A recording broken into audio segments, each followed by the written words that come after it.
The following program contains the opinions of the host, guests, and call-in participants. These do not necessarily represent the views of this show's distributors or sponsors. This program may contain obscene, profane, or otherwise objectionable language. Viewer discretion is advised.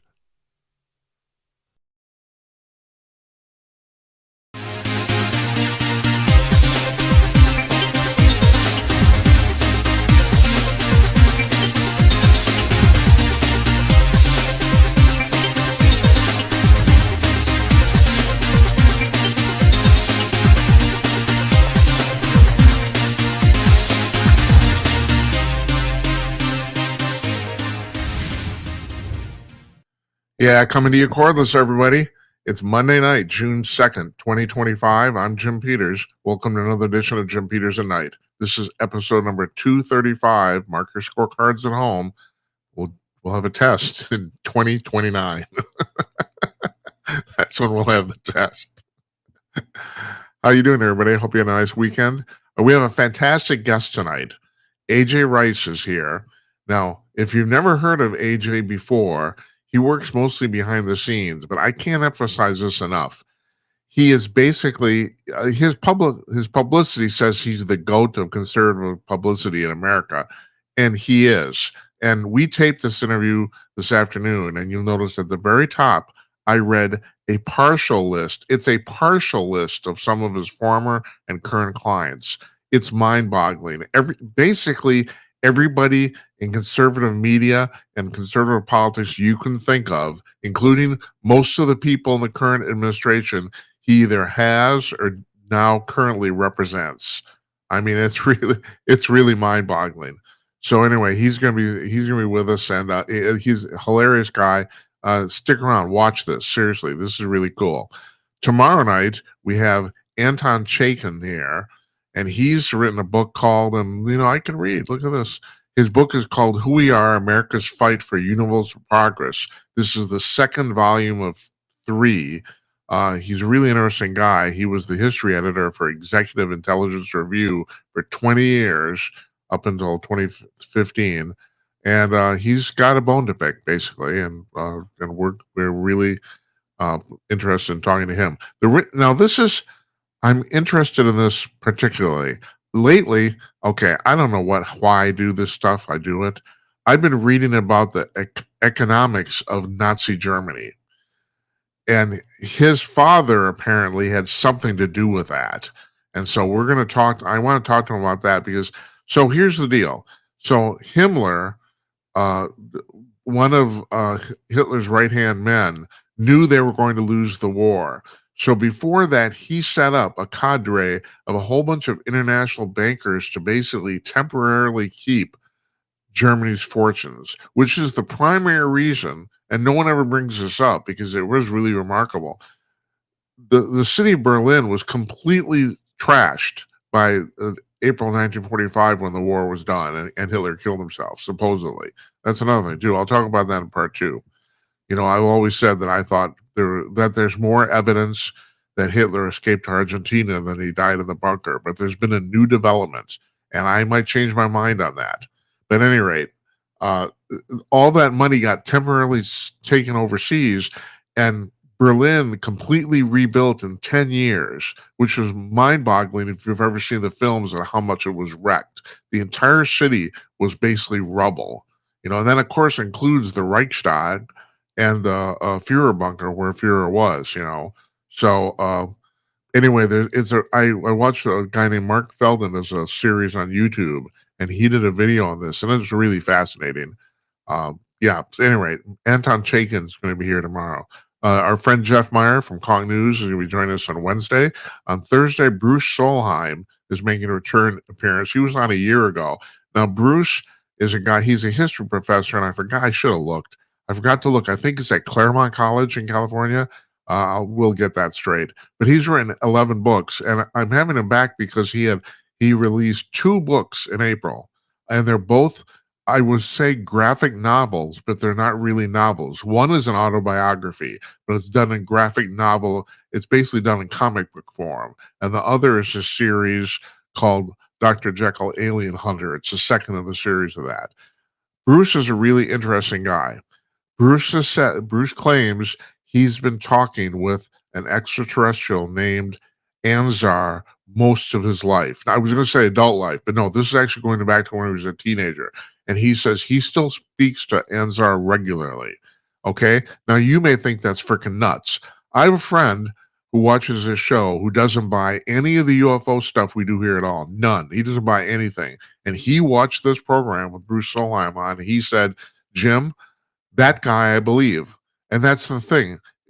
If you want a worthy witness of testimony, it's hard to come up with somebody better than Bruce Solheim. He's a very, very, very cool guy, very knowledgeable, very obviously very stable and not crazy. And he's been teaching history at this college for over 25 years. I'm right. He's written 11 books. Those are the two I just named, just came out last month. Or actually now that would be April, a little more than a month ago.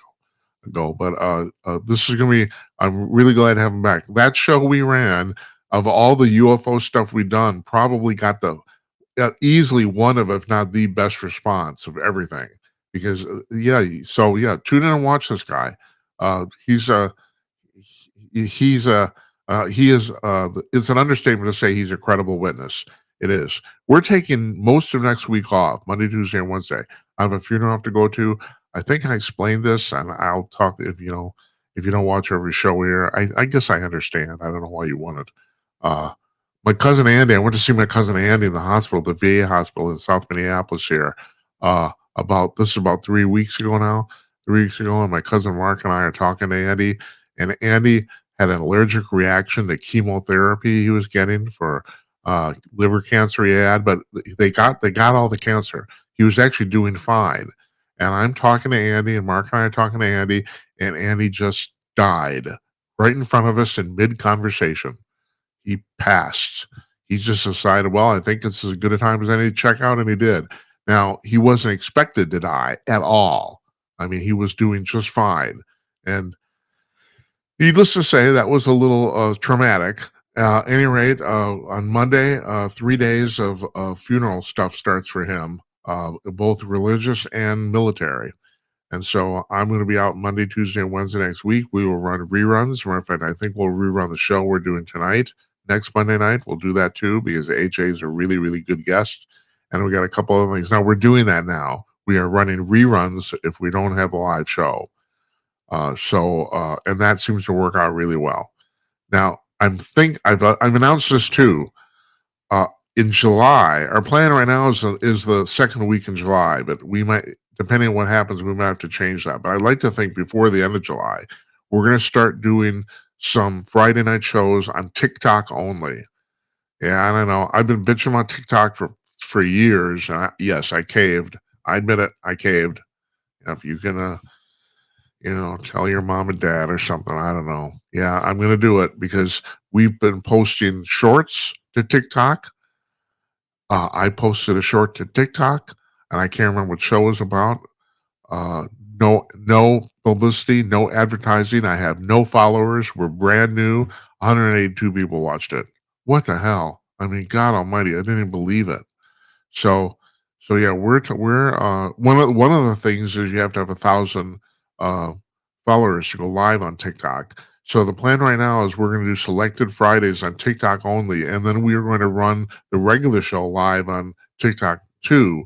But TikTok live shows on TikTok can only be an hour long. So basically, and we almost all our shows are longer than an hour. So once we hit the 60-minute mark, the signal will cut out. But we're going to do it anyway, just in case you're bored or something. Yeah. All right. Okay. We're not taking any calls tonight. We're planning on taking calls tomorrow night for Anton Chaikin. And so we're gonna we taped this interview with AJ Rice this afternoon, and let's get to that. We're gonna hear from our folks, our friendly folks at Kong News, and then AJ will be here. Stay tuned.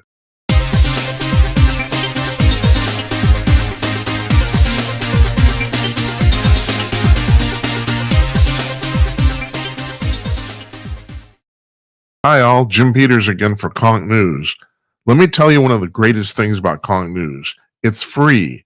It's completely and totally free. You don't need to register. You don't need to log in, subscribe, none of that stuff. Sure, they run a few ads on the front page, but if you're an old fogey like me, you might actually appreciate this because when you check out Conk News at conk.com, you'll probably notice that it's the closest thing to an old-fashioned hard copy newspaper that you'll find online.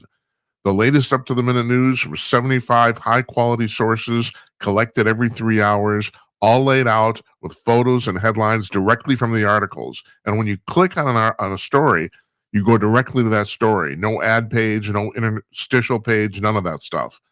This is the way online news is meant to be. And did I mention that it's completely free? Seriously, how much of stuff in America is free now, right? That's of quality anyway. So check this out for yourself. It's at conk.com, conk.com, Conk News.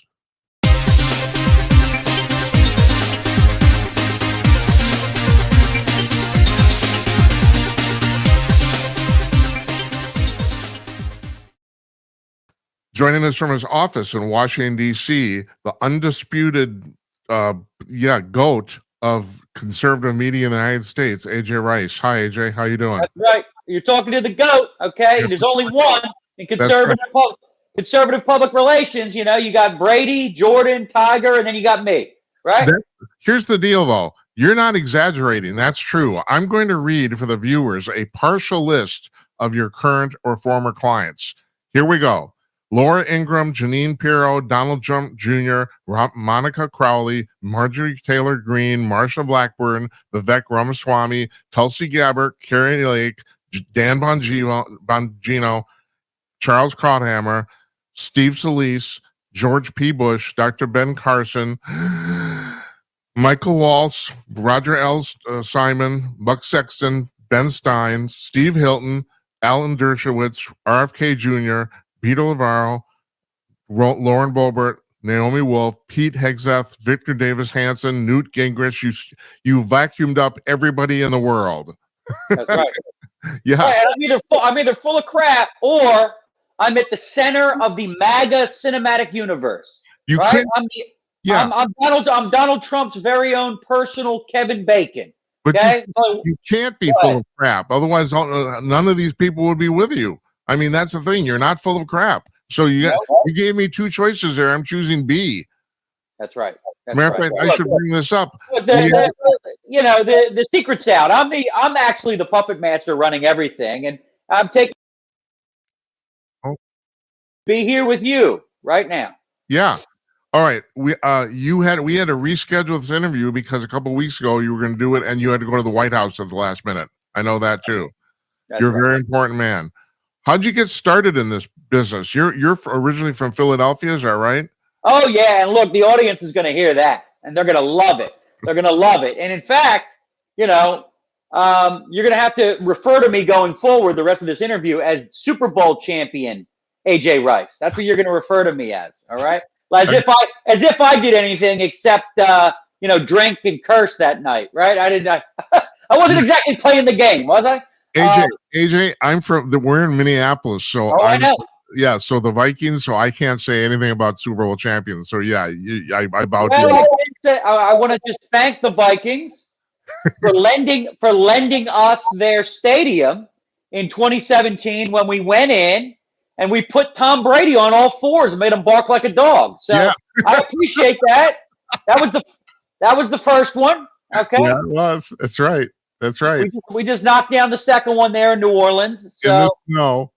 That's right. It was like 7 degrees, I heard. But the Vikings, they'll get theirs. No, they won't. No, they're not. They're not going to get there ever. It's never going to happen. Well, look, the NFC North is kind of wide open. I don't think the Packers, the Bears, the Lions are going to be tough. Yeah. But they're mortal. The Redskins beat them, so they're mortal. They can be beaten. Yeah. All right. Okay, let's go back to your background. So you're from Philadelphia, correct? Indeed. From Ben Franklin to AJ Rice. Yeah. Okay.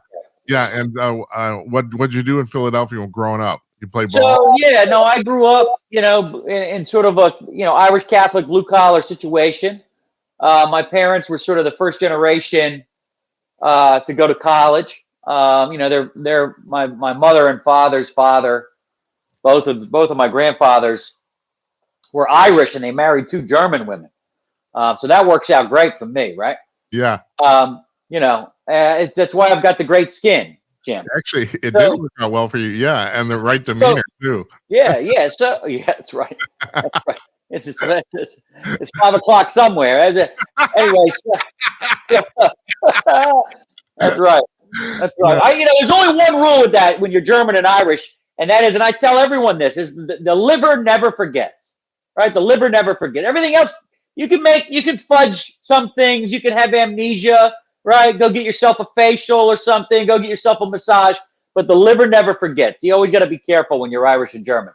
Yeah. So I grew up in the suburbs of Philadelphia, in Northeast Philadelphia. 4-for-4 sports fan. I am extremely parochial. Went to Penn State. I'm a fan of Villanova and some of the. I'm a fan of the new Pope. Obviously, he went to Villanova, and I did a lot of different things in college, high school, and then in graduate school. Kind of a Renaissance man. I worked at wineries. I worked as a writer for some stand-up comics. But I ended up working through a familial connection with a congressional campaign in 2004. So this is 21 years ago. 21 years ago. Okay. All right. Right. So you're what? You're in your early 20s? Yes, I was 11. No, I'm just.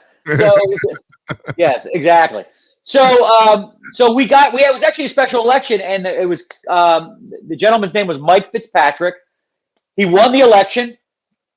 I followed him to D.C., and I was on Capitol Hill in the House of Representatives with Mike maybe 9 months before I saw an opening on the Laura Ingraham radio show to basically go in and be a paid intern. Yeah. Because I was in graduate school at the time, and I'm in my 40s now. Because you can imagine when I'm 24 years old, I look like a 9-year-old that stole his dad's suit. Well, so I go in there. You must have been unbelievably attractive to women. I mean, I'm looking at you right now. I'm all washed up. That's right. You're very attractive. I told you before the interview started. Beauty is pain. Beauty is pain, my friend. Yeah, you told me earlier, right? Yeah, I sleep in one of those hyperbaric chambers that Michael Jackson used to sleep in. Right, that's right. It's like one of those freezers that they put Ted Williams in, and they put Walt Disney's head, I think, in one of them in Arizona. That's right. That's right. So Laura hires me, and I'm like her assistant. I'm running around. I'm doing this. I'm booking guests for her on the show. I'm getting her self-tanning lotion. I'm getting her coffee. I'm dodging bullets, because the great ladies, she's a tough cookie. She's a tough cookie. But I overperformed, and within 6 months, I was the associate producer of that show. And then I became the executive producer of the show. It's one of those things where she kind of raised me in the media world. Right. I was the youngest executive producer of a top 5 radio show probably ever. Yeah. I don't know how old Kit Carson was when he took over Rush Limbaugh's show, but I was 25 going on 26, and I'm running I got 400 stations.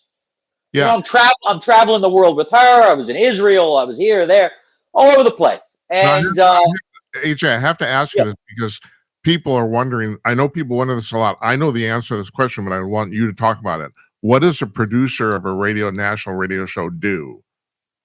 Okay, well, there's different tiers, right? So there's associate producers, there's a technical producer. The technical producer is actually running the board, right, and running a clock. When you're on unlike a podcast like this, you have a clock. You have to hit certain markers, right? So I was actually the EP of content.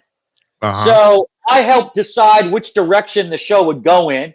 I helped decide what type of guests and topics we wanted to cover. I helped write monologues. I helped write jokes. I wrote questions. You do everything.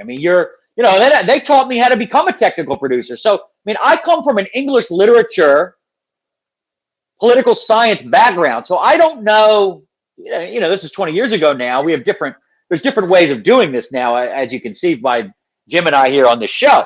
Right. But I mean, I was actually being trained by, the technical producer on how to do some of that too.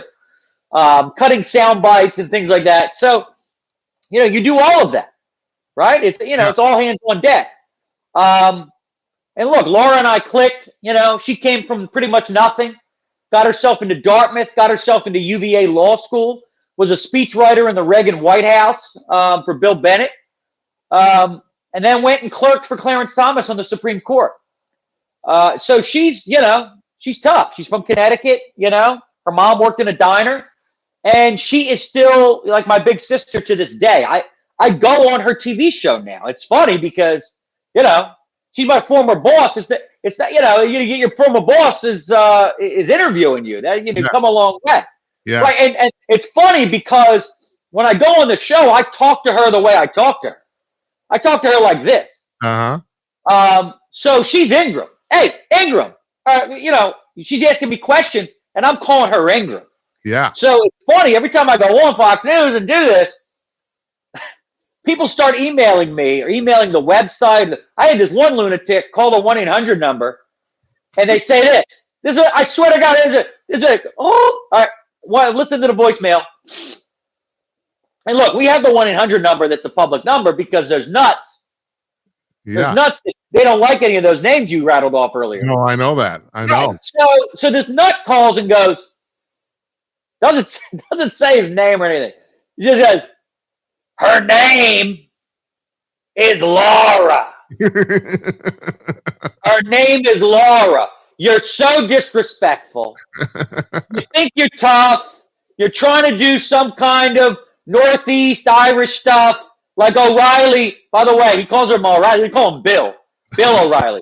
Yeah. Like O'Reilly used to. It didn't work for him, and it's not going to work for you, Rice. Click.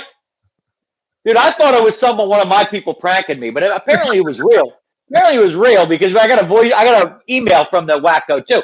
So, Laura and I are pretty tight. She gave me a blurb for my first book. This is the second book behind me, but my first book, The Woking Dead. And then, Laura, we actually got sort of moved off of that show. I had to take more of a sort of a network role where I kind of bumped up to like vice president. So I was no longer producing her.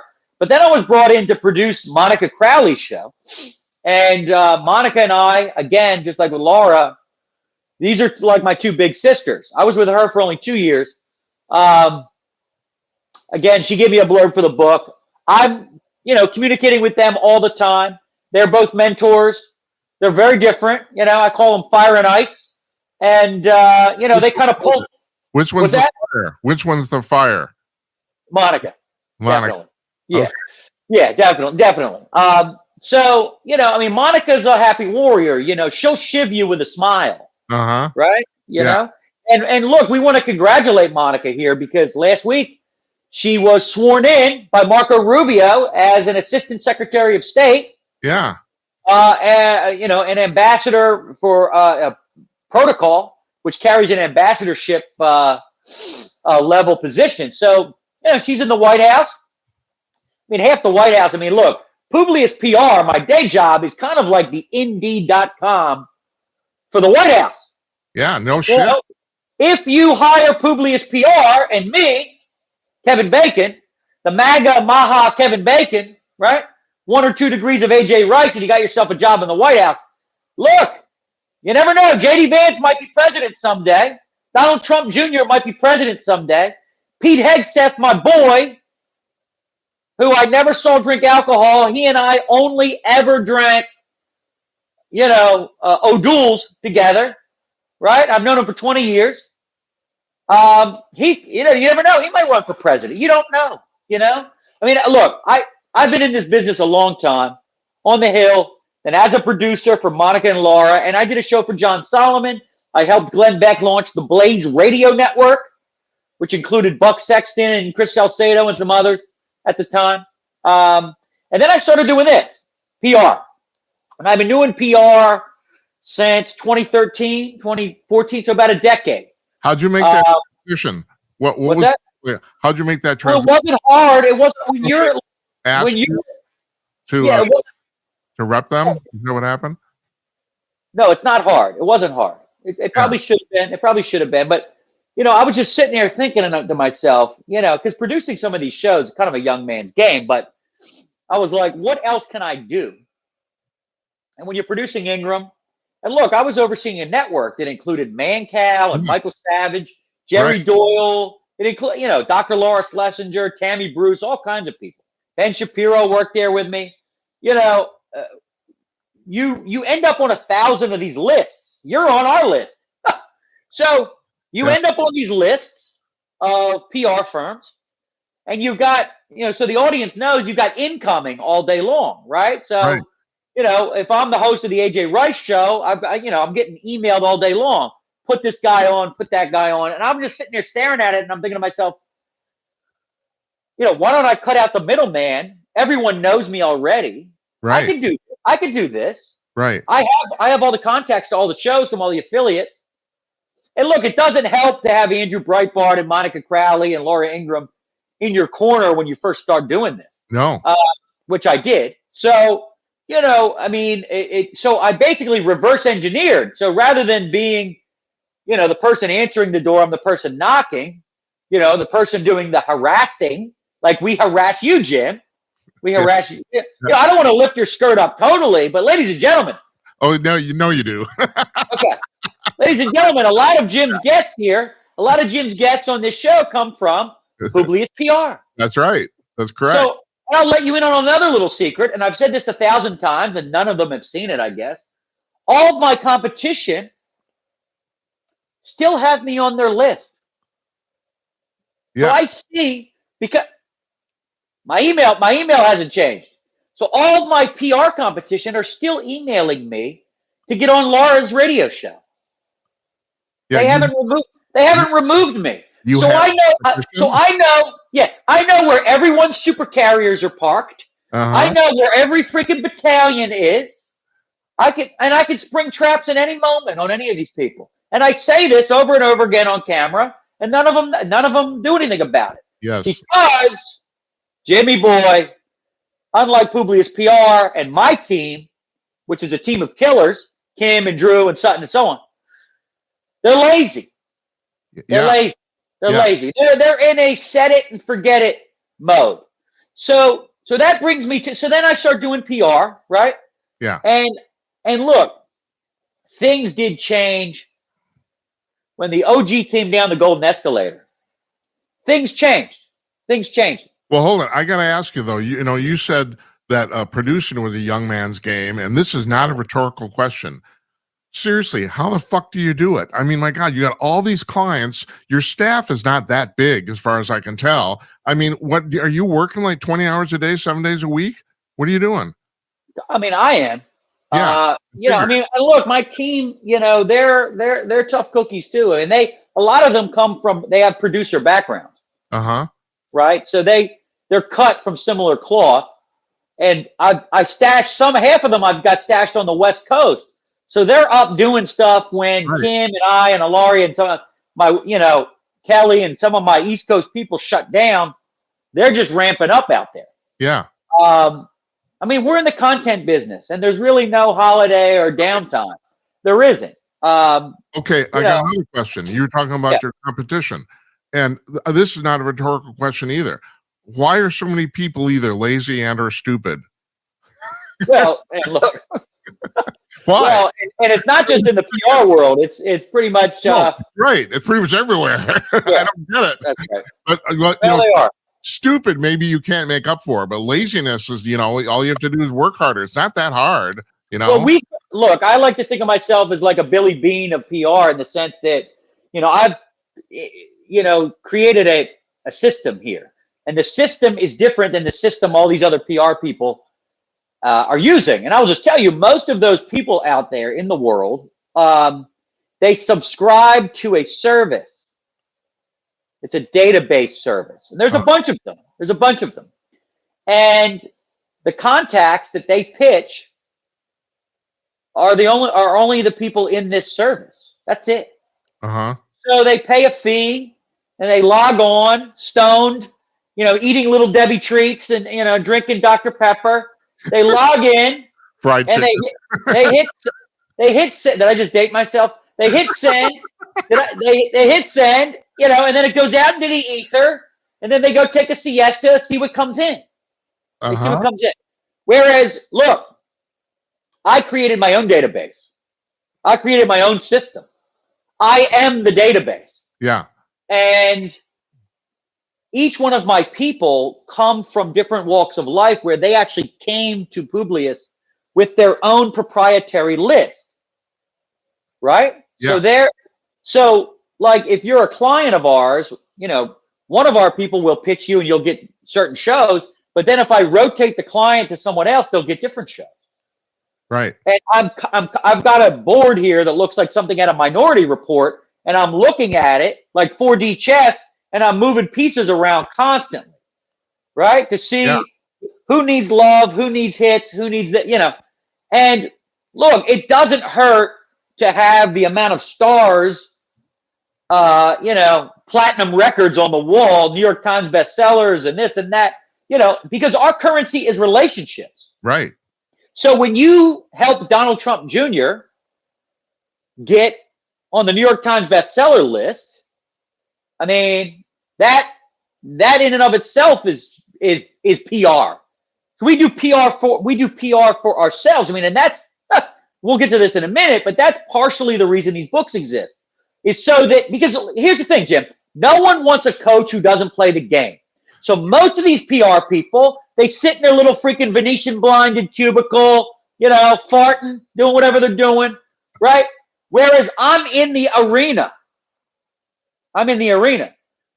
You get RFK Jr.'s book, the Fauci book. You help RFK Jr. become a New York Times bestseller. That means something. Yeah. You do it with Pete Hegseth. You do it with Newt Gingrich. You do it with Dr. Ben Carson. You do it with Tulsi Gabbard. You do it with Monica Crowley.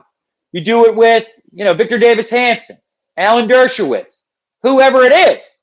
And as you do that, it's one of those things where a force multiplier starts to happen. Right. It's exponential. Correct. Yeah. Now, I rarely have to come down out of the castle and whack someone. Our performance has put people out of business. Yeah. I have rarely had to come down and put a toe tag on someone lately. We just sort of let the production speaks for itself. Right? Yeah. Well, so because look, there's enough room here for everyone to eat. I don't really have competition anymore. No, you don't. They're either horse trading with me. Uh-huh. Or they're 6 feet under. It's one of the. And look, I'm Catholic. I got plenty of pairs of what do we call them in Philadelphia? Cement shoes. I got plenty of cement shoes left in the closet to fit someone with if I need to. But lately I haven't had to really need to do that. And I'm going to tell you one other thing that happened. Okay, and then this sort of brings you closer to the modern era here. When Trump came down the golden escalator, the OG. The audience will recall that he had to scalp 16, 17, 18 different people from 2015 to 2016 in that Republican primary. He had the big kids table in those debates, and he had the little kids table where they had like George Pataki and Rick Santorum and these different people. And he slowly, one by one, scalped them all. And he nailed their scalps to the wall till he finally got to Ted Cruz, and then he had to go after Ted Cruz. So you have to understand something. I have been in the swamp for 20 years. And I am not a swamp creature. I am immune. I live in Virginia, but I go in there. I read a story, Jim, in the BBC a couple months ago about these radioactive dogs that live inside of Chernobyl. Yeah, I saw that. And, right. And they've been breeding with each other. And these dogs have developed an X-Men gene. These dogs have developed, they have superpowers, Right. These dogs. And they're immune to the radiation. Right. So that's what I am, Jim, here in Washington, D.C., with the establishment, with the uniparty, with the swamp, with the sewer rats. I am one of the Chernobyl radioactive dogs, and I'm immune to these people. I'm immune. Okay? Maybe that's my next book title, Radioactive Dogs. I was gonna say, do you think that's your greatest strength? The fact that you're basically an outsider? An outsider that's behind the wall. Yeah, sure. Right. But here's what happened. And you can imagine this. All the other PR firms in town here, some of them, big shots, right? As Dice, what did Dice used to call these? Big shot. But these people, they were big shots, okay? They were big shots. They threw in with, Rand Paul. They were big shots. They threw in with Jeb Bush. They were big shots. Well, we didn't. We threw in with Trump immediately. Now, there's a lot of reasons why we did. I have known Trump in my mind since I was 8 years old listening to Howard Stern. Uh-huh. Don't tell my mom I was listening to Howard when I was 8. But if you watch enough interviews with me, you'll pretty much deduce that I've been listening to Howard Stern since I was 8. I don't listen to him now because he's lost his mind. But Howard Stern and I share a birthday. Rush Limbaugh and I share a birthday. We were all born different years, same day. And Ingram used to call me the radio antichrist for that purpose. That's why she knew she had to hire me as her executive producer. But you have to understand something. All these consultants, all these money grubbers, all these these different people here in town, government relations firms, law firms that do opposition research on people, they all threw in with everyone except the one that won. Donald John Trump. The OG comes down the golden escalator. The world was never the same. So, because I put my chips down early, I've been with him the whole time. And because of that, I was able to get Judge Jeanine Pirro's book, not her first book, but her first book in this era of Trump. And I've done 4 of these now in a row. 4 Judge Jeanine books. She gave me a blurb for my first book. I was texting with her last week about her new appointment here in town. Hopefully I'll go meet up with her soon. But I will tell you, the Jeanine book got me the Donald Trump Jr. book. And then once I just started like Pac-Man picking these MAGA people off. Right. And understand that these other PR firms here in town, I mean, they threw in with a lot of the disgruntled books, in the first term, come out of the White House, Jim Comey book and, Anonymous and John Bolton and, the mustache. And, so I have been there since then. And, it just exponentially has sort of been a rising tide of this stuff. I had no idea that I would get a phone call in 2023, late 2022, and asked to help out on Bobby RFK Jr.'s books. So I started doing that. And at that point, we're talking 3-4 years ago. I was working with both Trump and RFK Jr. before. First of all, I didn't talk about it at the time. Yeah. You could, if you were shrewd enough, you could figure it out. But I was helping Donald Trump Sr. and Jr. and Sergio Gore.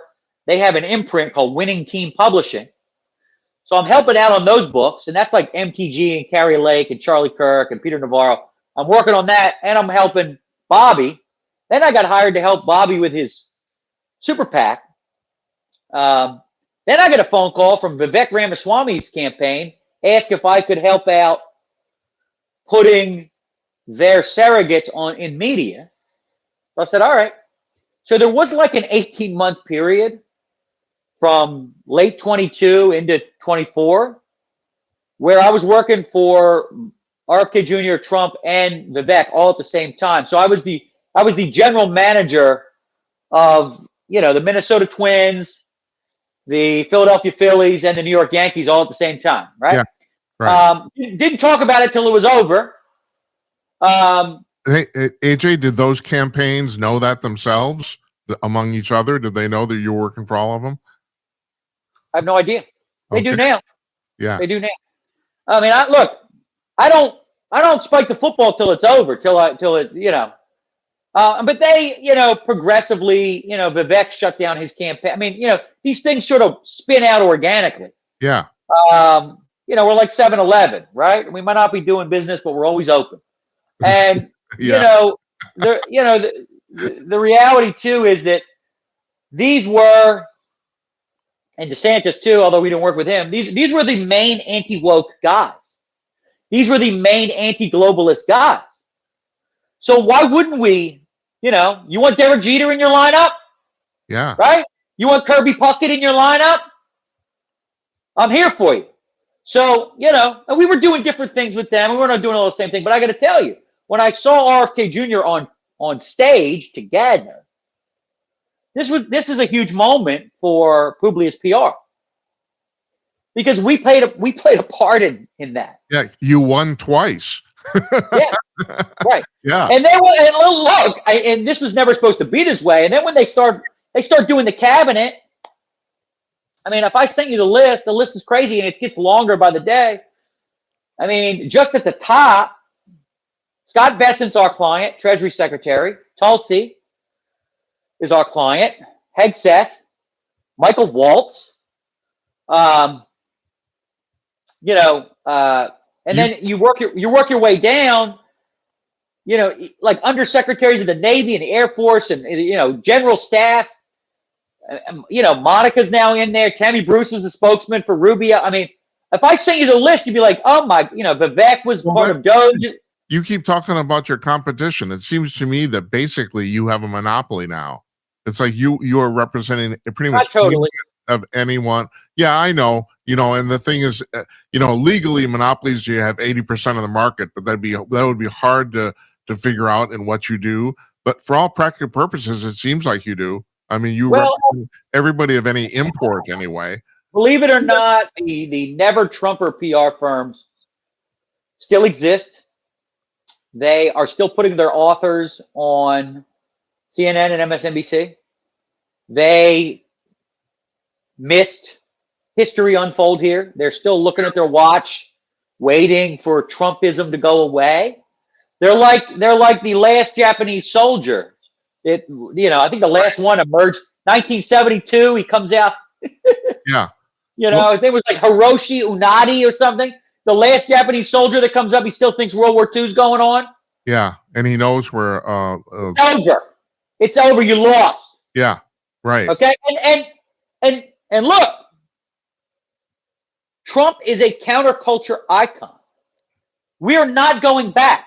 No, we're not. If Lincoln was the great emancipator and Reagan was the great communicator, Trump is the great disruptor of wokeism and globalism. And for all this talk about the Great Reset, well, you got one. You got one, mofo. Trump came in and reset your ass. So now, and look, this is why they were always after him. This is why there were 2 impeachments. This is why there were 4 indictments, 4 jurisdictional indictments. This is why there were probably 2 assassins on the field, because Trump doesn't just come alone. He had to be stopped. And he's got a picture of Reagan in his office because he's, tipping his hat to him. But this was the end of Reaganism. Yeah. Trump's emergence, because Trump cherry picks Reagan, but he also cherry picks JFK. He cherry picks Andrew Jackson. He cherry picks Ross Perot, Pat Buchanan, a little bit of Ralph Nader. Dare I say a little bit of Bernie Sanders? They're all there, and of course RFK Jr. They're all there. So you have a new entity. He has made the Republican Party more working class, more multi-ethnic. And, the Chamber of Commerce can't take it. No, they can't. They're having a freaking heart attack. But this is it, because they were never just after him. They were worried about, listen, and I used to talk to the woman. I used to book her as a guest on Laura's show. The Democrat Party rolled out the Cheney family to tell America that they should vote for Kamala Harris. So Trump rolls out Tulsi Gabbard, former Democrat, who endorsed Bernie Sanders for president, just like Joe Rogan did. Trump rolls out Joe Rogan. He rolls out the richest man on the planet who used to only give to Democrats. Most electric cars ever sold in the United States. And he rolls out the oldest male heir of the most famous Democrat family of the 20th century, Kennedy. So he's standing there, and other people came up, Naomi Wolf and other people came along, especially with the, health freedom movement. And the Democrats are standing there with the Cheneys and crying Adam Kinzinger. Okay? Yeah. So that's what they have. Trump's got Rogan, Musk, Gabbard, RFK Jr. So look, Trump went to the places where votes could be found. New votes, different votes, flippable votes. And he did it with issues. He did it with personality. He also did it with the venues he picked. And Barron and Don Jr. helped with that. Going on with Rogan, going on with Andrew Schultz, going on with Theo Vaughn and so on. These big sort of large format, manosphere, they call it manosphere. And he found the 6% of undecided voters because they weren't hiding at the Wall Street Journal editorial page. They weren't hiding at the Chamber of Commerce. They weren't hiding at National Review. Ooh, what's National Review think about this? Yeah. Is anyone waking up anymore asking that? And God bless them. I've got freaking clients over there. They're nice enough people. Yeah. Like Tucker says, you have to ask yourself, ladies and gentlemen, are you going to follow the people that have been wrong about everything for the last decade? Nothing. I find nothing funnier than all the rhinos that think we can just wait this out, and when Trump leaves, we're going to go back to the way it was. They do not. Right. You're talking about disruption. They do not understand what's going on. That's not going to happen ever. And they're not. And they're not going to be able to. There's some of them. I guess they had all their hopes and dreams tied up with Mike Pence. A lot of them, I guess. Hey, I got to ask you. But they're as scared as JD Vance as they are of Trump. I mean, JD Vance is not their guy. Right. Absolutely. Right. I mean, in 28, the Republicans are going to have to make a big decision between Vance and Rubio, and it's a win-win situation for the public anyway. Unfortunately, somebody loses, but do you disagree with that, or? Yeah, I don't think Rubio is going to run for president. Oh, you don't? Oh, okay. Yeah. Interesting. No, I think he could end up being someone's running mate for sure. Yeah, right. And so I got to get back to the thing you were just talking. You just said this in passing about getting booking guests on CNN. So what do you think of this thing with Jake Tapper? First of all, I got to ask you point blank: would you represent this guy's book? Would you do it? Tapper, yes, but not for the content reason of the book. Okay. Uh-huh. I told you at the beginning of this interview that I'm from Philadelphia. Yeah. That I'm a Phillies, Eagles, Flyers, Sixers fan. And all my friends dunk on me all the time. They make fun of me. They're like, AJ, he's such a parochial lunatic from Philadelphia. He can make excuses of all forms of bad behavior if they're from Philadelphia. Oh, Hitler's from Philadelphia. He's fine. He's a nice guy. Hey, he's a painter. He's a great painter, right? and back before the Eagles started winning Super Bowls, it was just like, I don't care if Saddam Hussein is the quarterback. I'm rooting for the Eagles. I don't give a, Right. So I'm ride or die there. I'm ride or die. Tapper is an Eagles fan. He is from Philadelphia. I didn't know that. I did not know Yes. that. Yeah. Uh-huh. And you'll notice even Jesse Waters, who's from rival high school to my own, Jesse doesn't lay gloves on Tapper either, because there's an unspoken sort of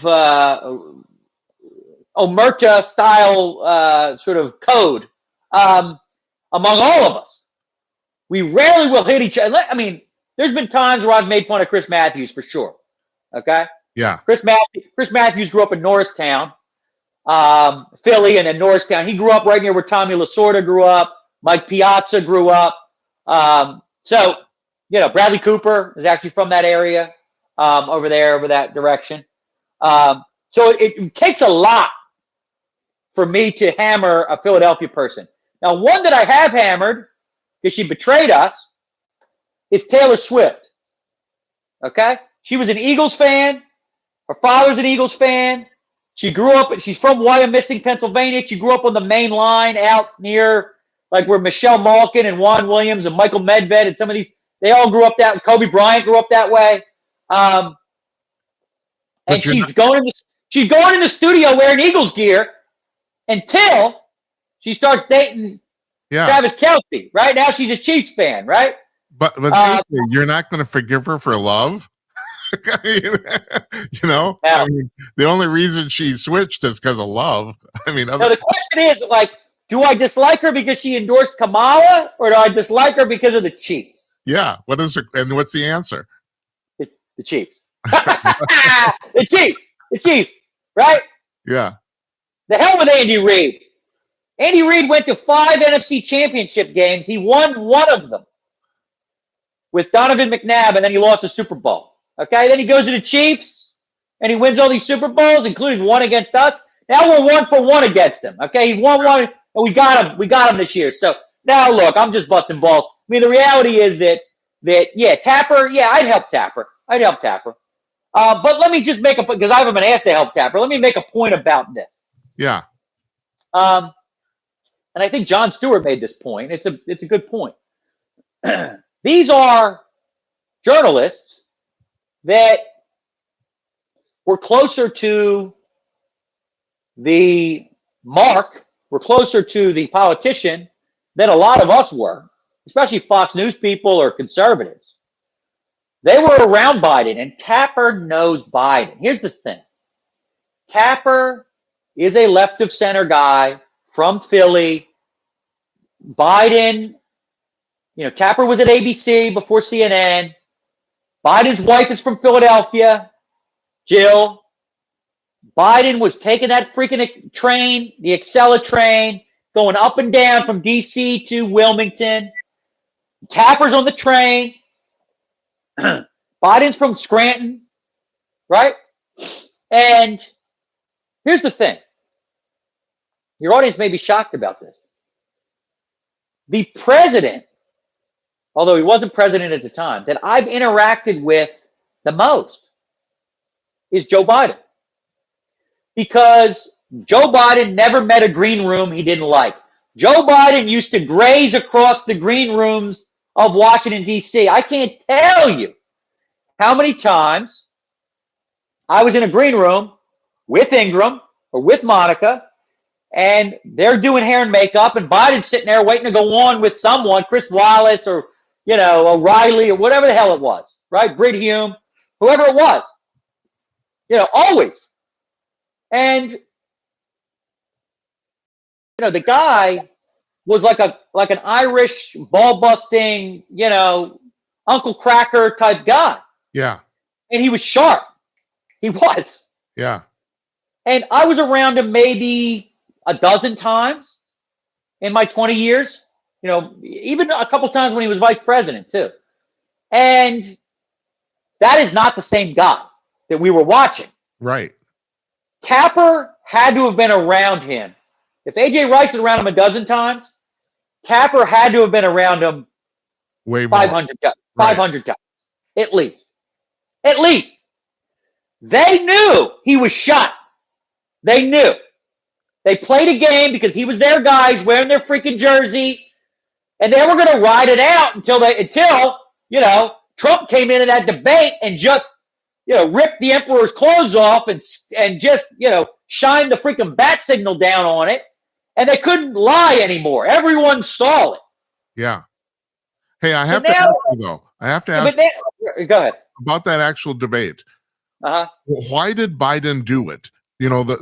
Supposedly the line is he insisted he wanted to do it early. It was the earliest presidential debate ever. But I wonder, was he pushed to do it because somebody wanted to reveal his? I've heard the setup. I've heard the setup theory.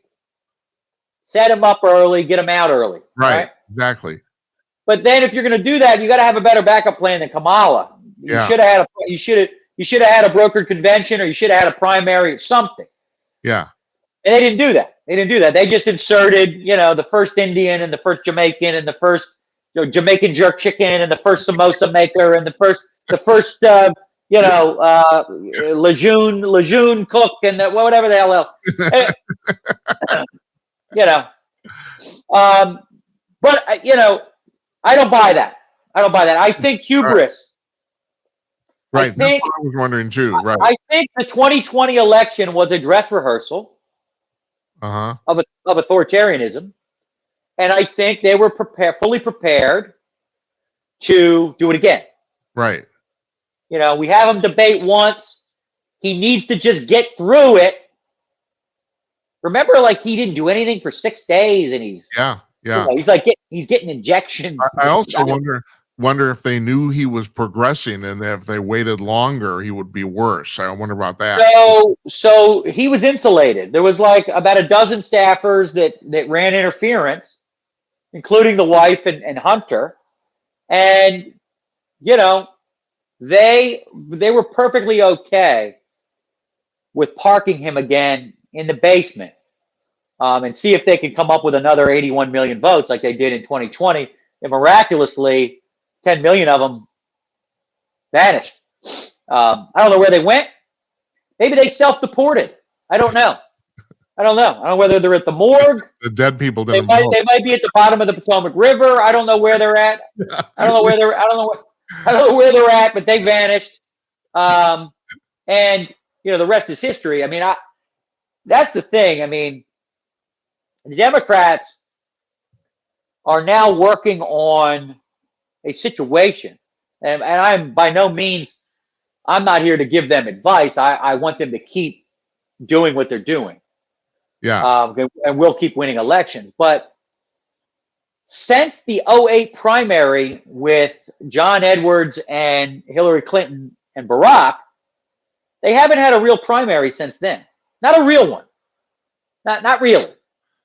I never thought about that, but you're absolutely right. That's true. If you go to 2012, Obama's the nominee. If you go to 2016, Obama talks Joe into not running because his son died. Right. And they send Hillary out there. She gets anointed. They weren't expecting Bernie to catch fire.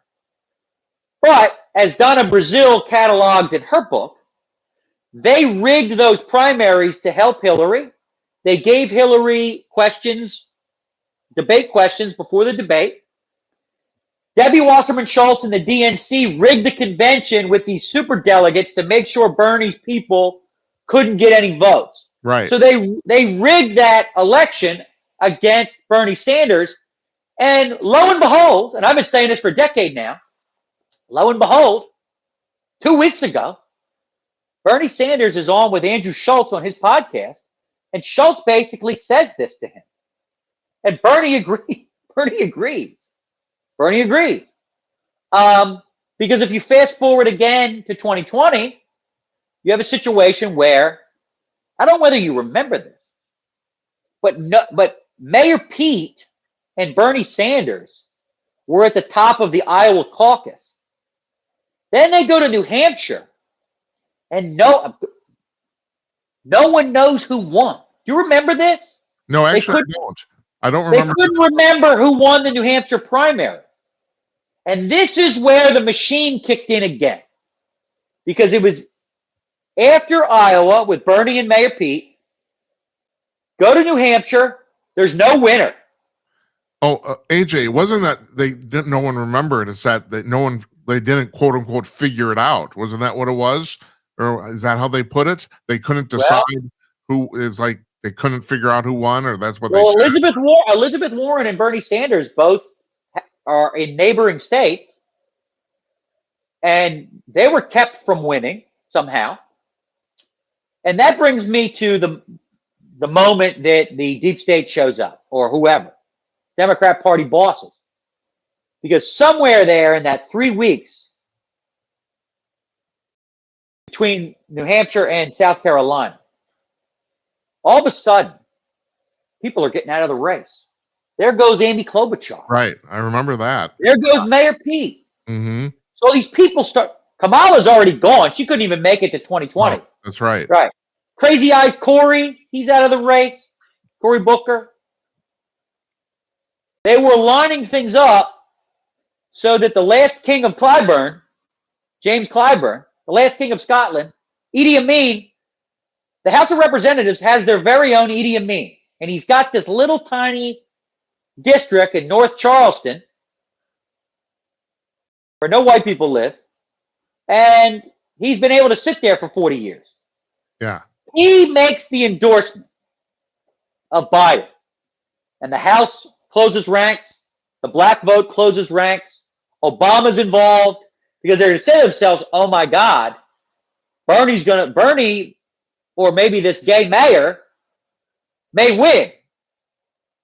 So they promised Pete something to get rid of him. So now it's just Bernie and Biden. And, even Michael Bloomberg showed up briefly there and then he left. Yeah. And you'll recall, this was the moment that they rigged this again against Bernie. So then once he won South Carolina, they parked him in the basement in Delaware and they plugged him into the extension cord and they just ran the table then. Bernie won some things, but not like he did against Hillary. And they eventually got him to get out of the race. And here you have again a rigged primary. Yeah. Then you fast forward to this time where you've got a situation where Biden goes out there through hubris, through insulation again, and Trump decapitates him in the debate, and they don't let the voters decide again, right? Yeah. They just anoint her. She's got 100 days, 100-day campaign. She somehow figures out how to spend $1.3 billion in 100 days. She still was in debt, by the way. Yeah. That's how much she spent. Where did it go? Yeah. You know how much money, dude? We'll talk about. I do. You know how much? Listen to me. These consultants, they have yachts now. They didn't care whether she was 100 days, $1 billion flushed down the toilet. They were lighting it on fire. Money was being lit on fire, Jim. They went to Vegas. They rented that freaking sphere thing. Yeah. They stuck her ugly face in it. They were running her face in that thing. Yeah. Yeah. They stuck the first Indian and the first Jamaican and the first woman, the woman that's never had a baby, and this and they stuck her in there. Can you imagine trying to land a plane at McLaren and you're looking out the window and you see that face? That face is looking up at you.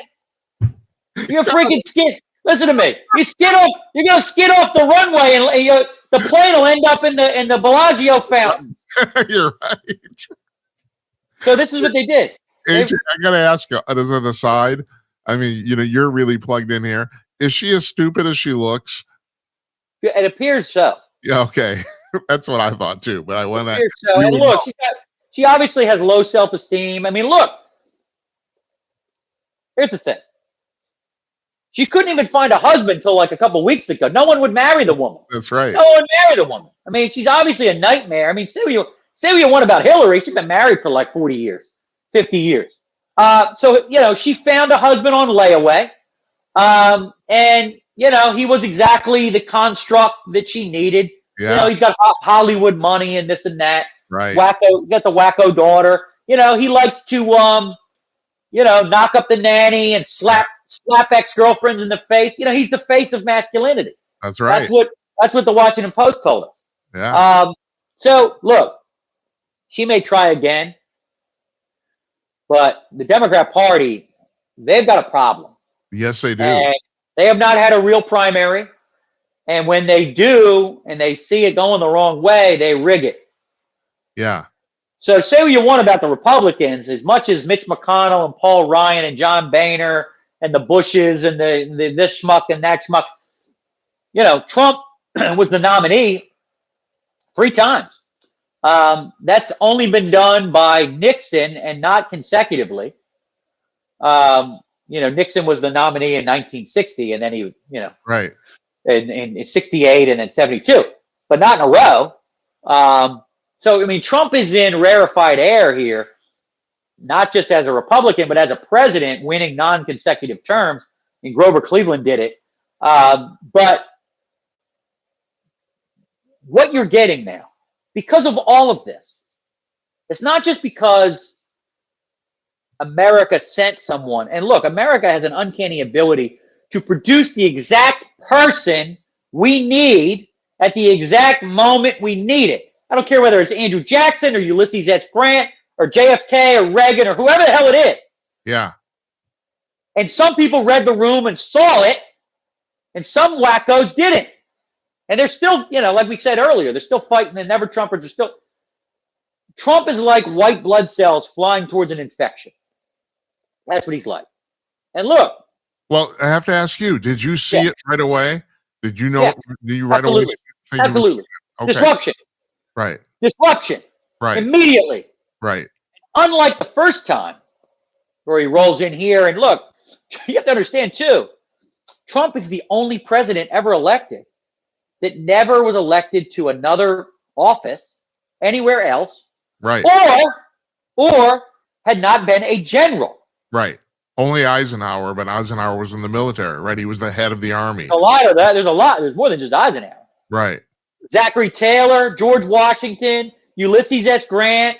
None of these guys, Eisenhower, maybe William Henry Harrison. John Tyler. Maybe there's a few out there that they never held office, but they were commanders in the Mexican-American War, the Civil War, whatever the hell it was, right? Yeah. So, but that's it. He's the only guy. He's the only guy. And unlike the first term, he rolls in here with a team of disruptors.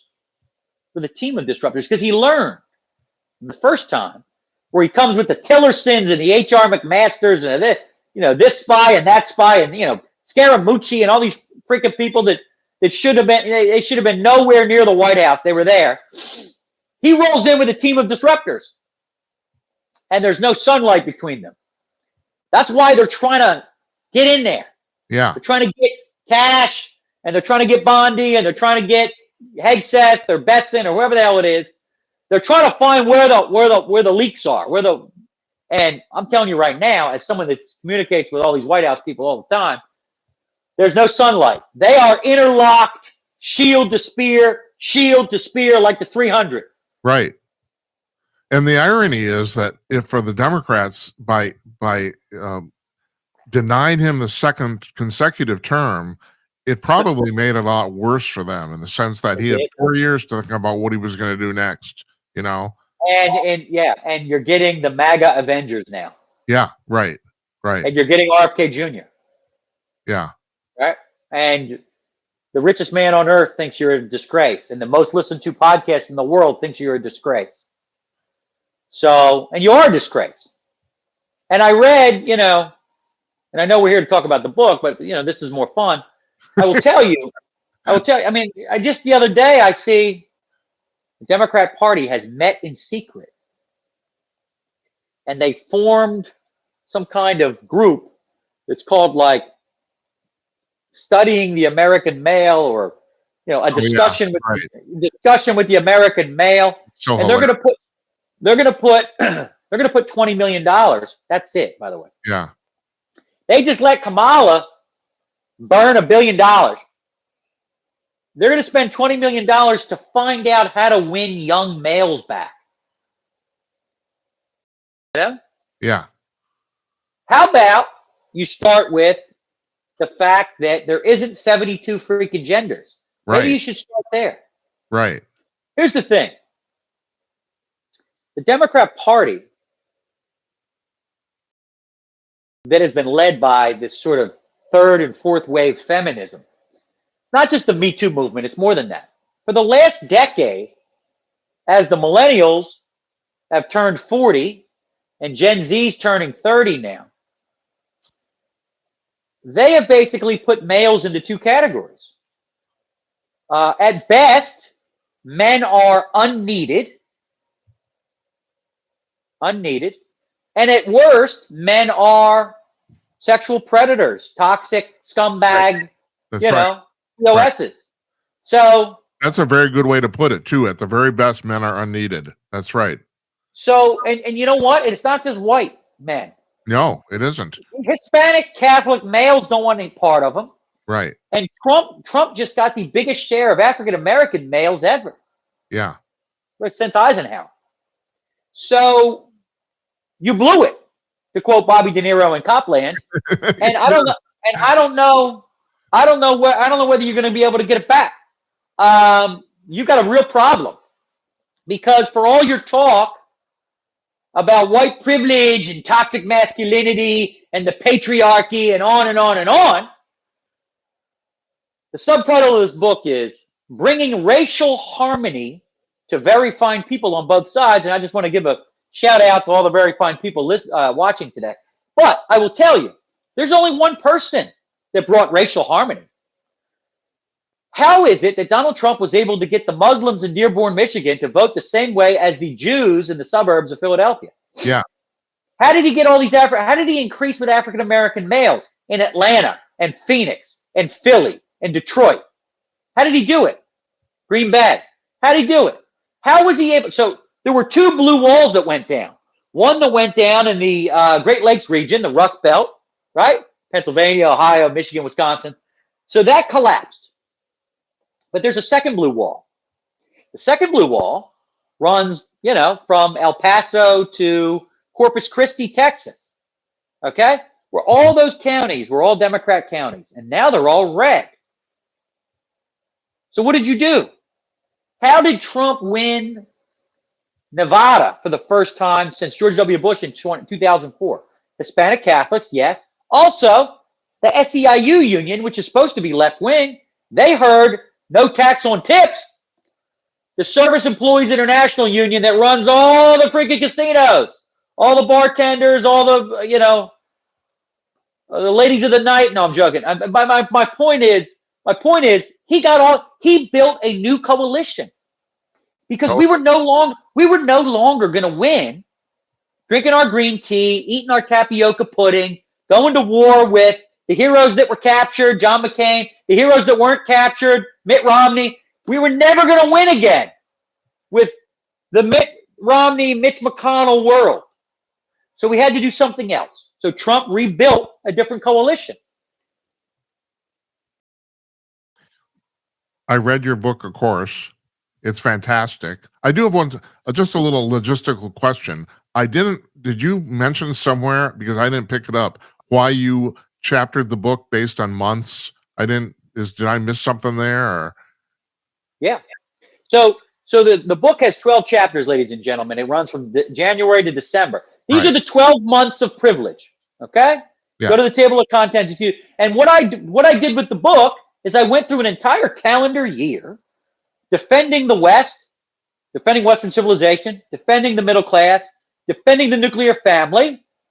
So, and I defend our traditions, our holidays.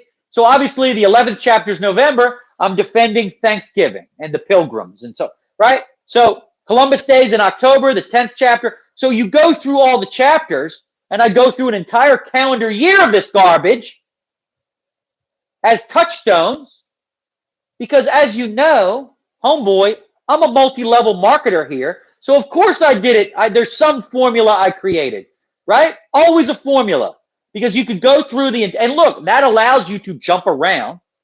You don't have to read it cover to cover. You can jump to June, and you can hear about Juneteenth and Pride Month, Because I know we're going to be celebrating Pride Month and Juneteenth on this show with the very fine people any minute.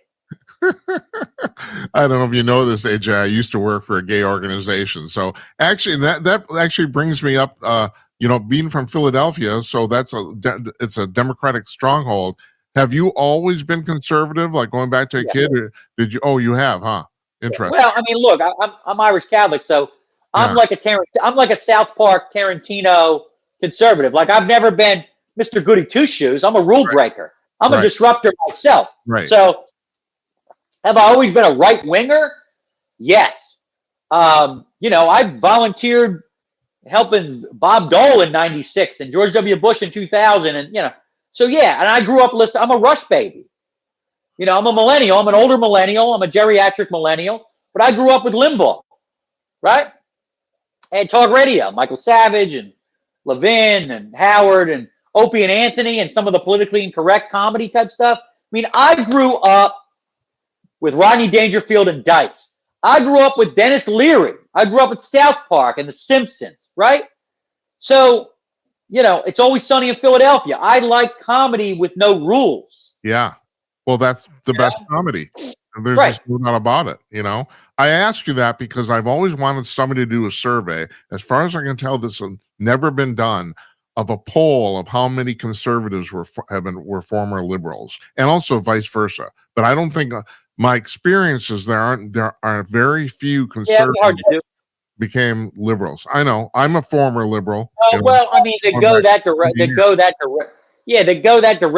I mean, obviously, some of these never Trumper types, in order to stay relevant and get on CNN, they, Bill Kristol and the dogs that are on all fours, they'll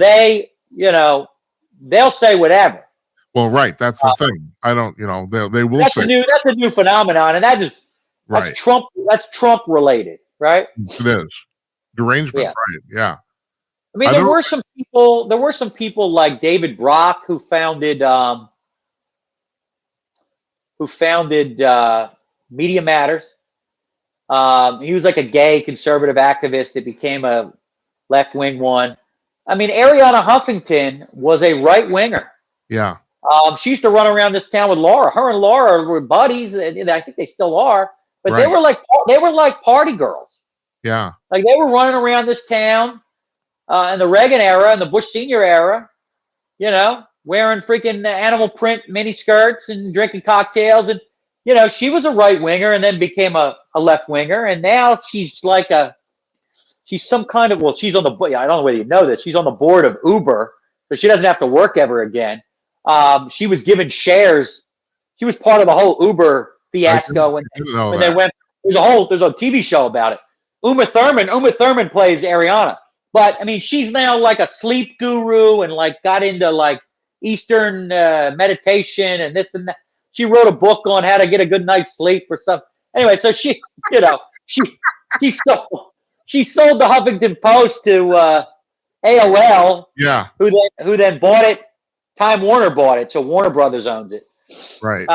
They own CNN as well. So yeah, I mean, look, there are people like that over the years that did that. But not a lot. Not a lot of big ones. That's right. Yeah. I mean, I don't know about you. I know way more people that are former liberals that became conservative than vice versa. I personally only know two people in my personal world that were former conservatives that became liberal. And the interesting thing about those two guys, they have one thing in common. They worked in huge corporate environments, and they both kind of saw the way their employees were treated by the big bad machine. I think that influenced their worldview. And look, plenty of people when they're young, they're liberal. When they're old, they're conservative. Right. That's a standard thing, right? But the Reagan Revolution and the MAGA era, the inverse was true. The young people, the Alex P. Keaton young people in the 80s, they were all for Reagan.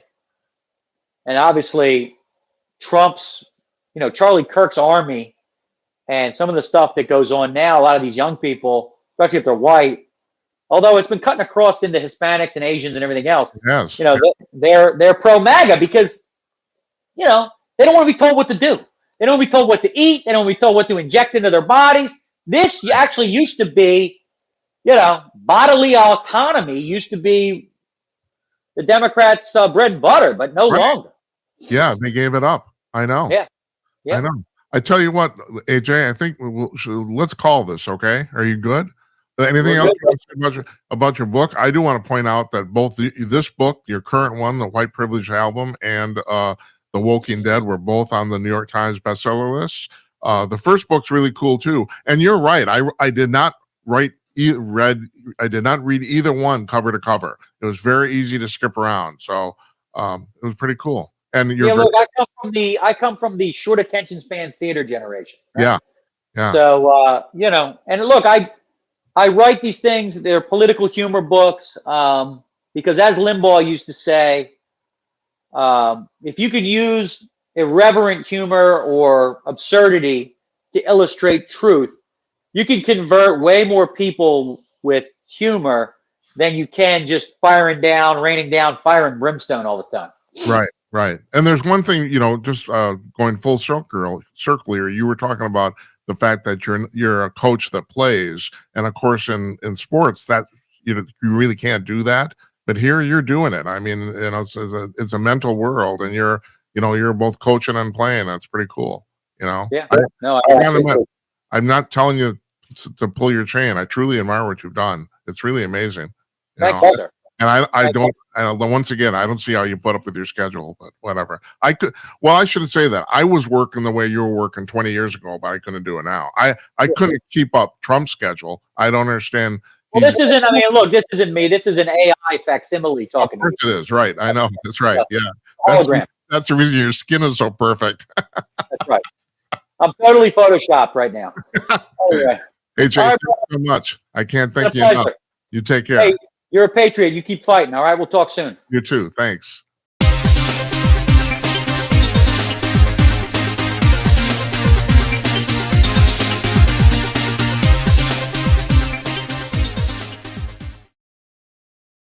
Hi, all. I want to talk to you about Conk News.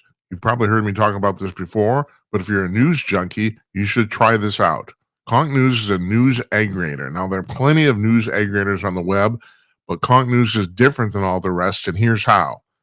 Most other news aggregators will lump the top stories from each news source under that news source. The top 10 stories, like, for example, from Fox News, Breitbart, the New York Post, etc. What Conk News does is it sends its servers out onto the web to over 75 different news sources every 3 hours. And yes, this is an automated process, but in this case, that's actually a good thing. And collects the latest stories from said 75 sources and then lays them out on its own front page in the order they were posted, regardless of the source. So you see the latest stories at the top of the front page, regardless of where they're from. And this is all free to you. You don't need to log in. You don't need to subscribe, register, nothing. It's completely free. All you have to do is go to conk.com to check it out. That's conk.com, CONK.com, conk.com, Conk News.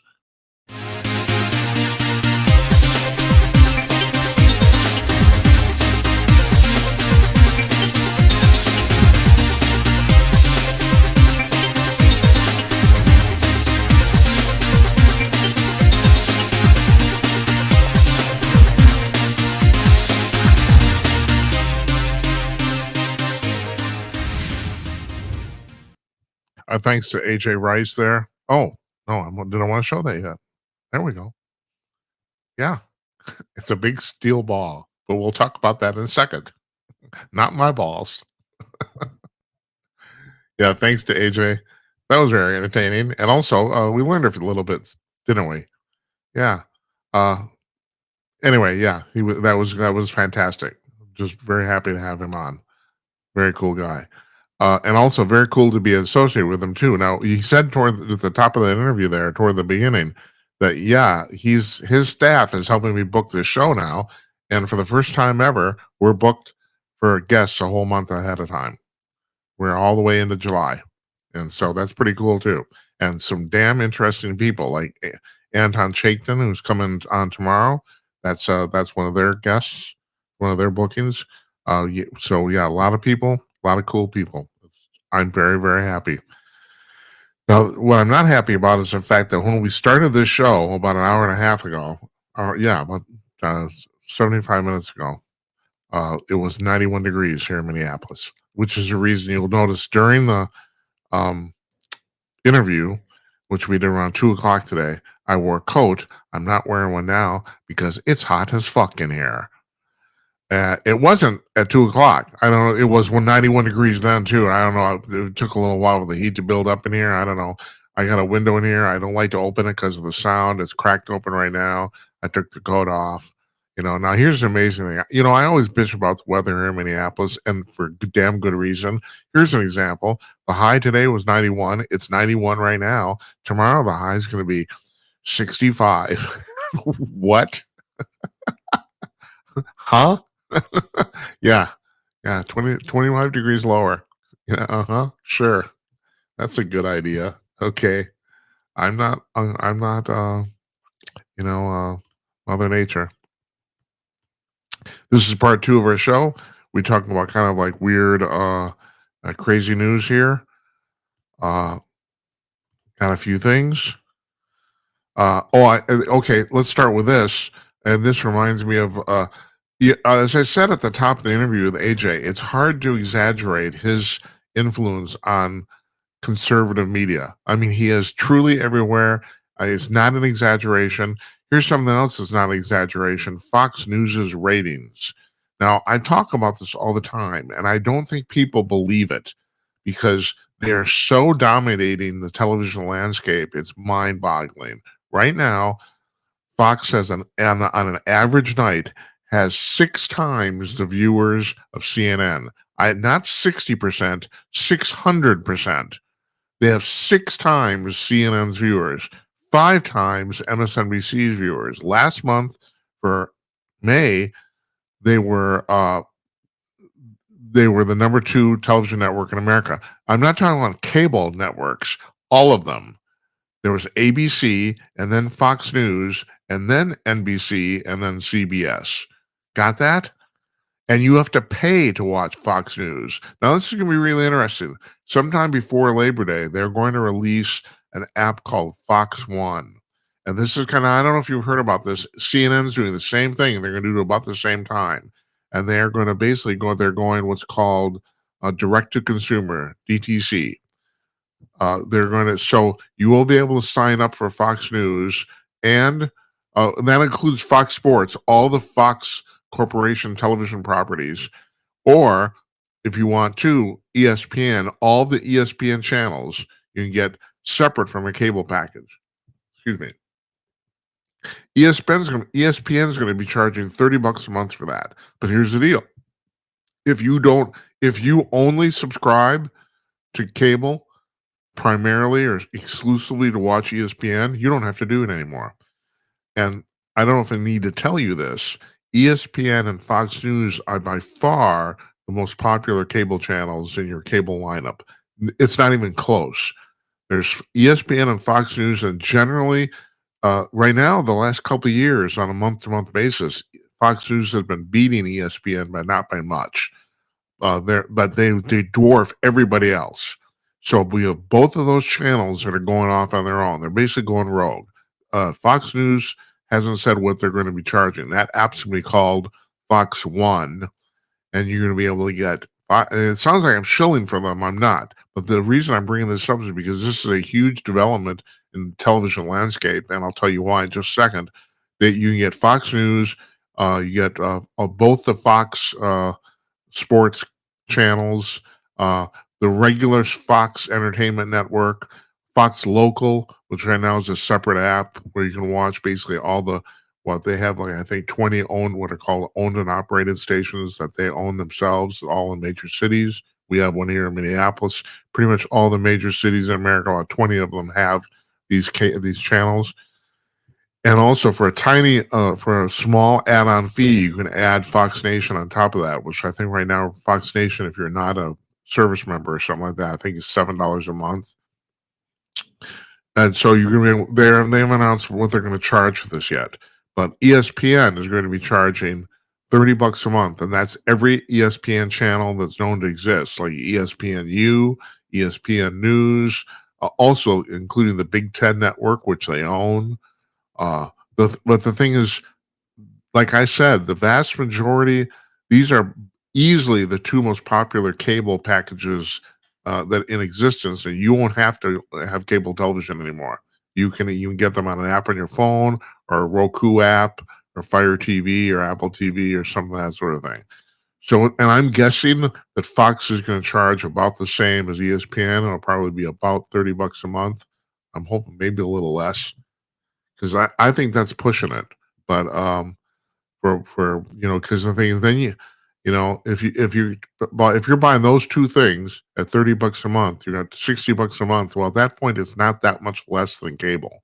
You might as well get another 70 channels for 10 or $20. So I don't know. It's going to be really interesting. But right now, for in May, Fox was the number 2 television network in America, and that's both free and paid. And like I said, you have to pay to watch Fox News, and the only network that came in better was ABC. They're doing okay, I guess. They got that crazy news. My God, jeez, I don't know. I wanted to talk about AJ this. I never got around to asking him. The I don't understand the mainstream media. It's just crazy. All they do is lie. I mean, so this happened this weekend, that they were reporting, and even Fox News got sucked into this, which really amazed me, about the fact that the Israeli army killed a bunch of civilians in line for some food aid in the Gaza Strip.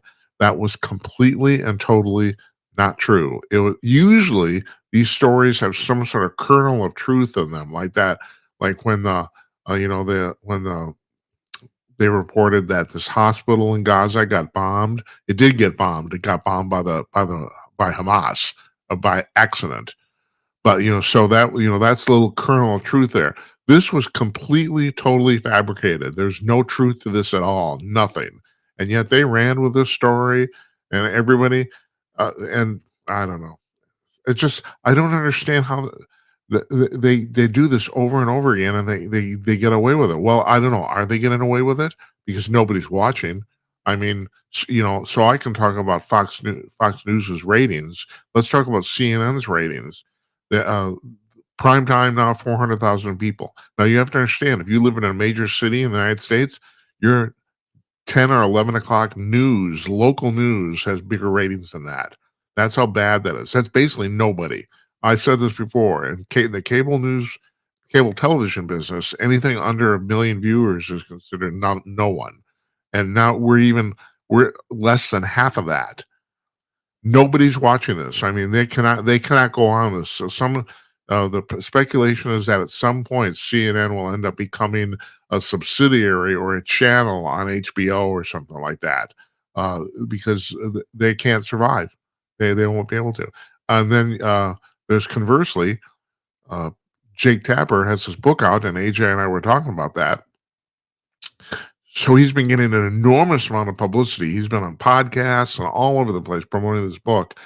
And amazingly, well, first of all, the book isn't selling. There's that. And on top of that, he had the lowest ratings for his show last month than he has in 10 years. Nobody's watching that. And of course, now that's really interesting, because the speculation there, and I tend to agree, is that so he's alienated his left-wing audience by basically, coming out saying that, that Biden was incompetent, was, out of it. And they're not watching anymore. And nobody else is filling in, and no one else will fill in. So he basically he's losing the only audience he has. And he's cratering too. I don't understand how these people thought they could do this and get away with it. I still don't understand how they think they can do it and get away with it. I don't get it. I don't. It's like they're just stupid. A woman named Emma Jo Morris, who writes for Breitbart, she wrote a column, this is still stuck with me like 2-3 weeks later. She went to the White House Correspondents' Dinner, and that was 2 or 3 weeks ago. And she said that she realized while she was there, I mean, everyone's always talking about how that the press is so left wing. And she said, I suddenly struck me being in that room with all those people that the problem isn't that they're all Democrats or they're all liberals. The problem is that they're all mentally disturbed. And I think she's right. I think she's onto something. We have a whole class of people in this country who are just plain freaking nuts. Look at this guy in Boulder, Colorado. Like, what did he accomplish setting these people on fire? So what is he? Is he a good soldier for Gaza?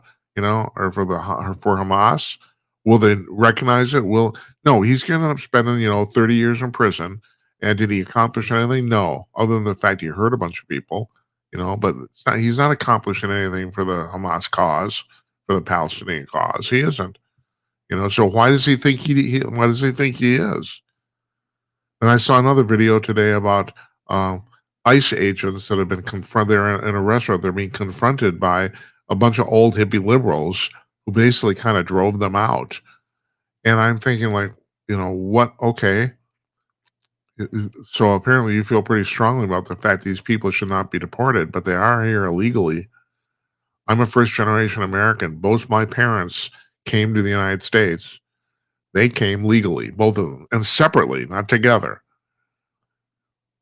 So it's like, and my 100-year-old mother, who's been a guest on the show several times by telephone anyway, she will, you get her going, she will go on and on about how the illegal immigrants piss her off.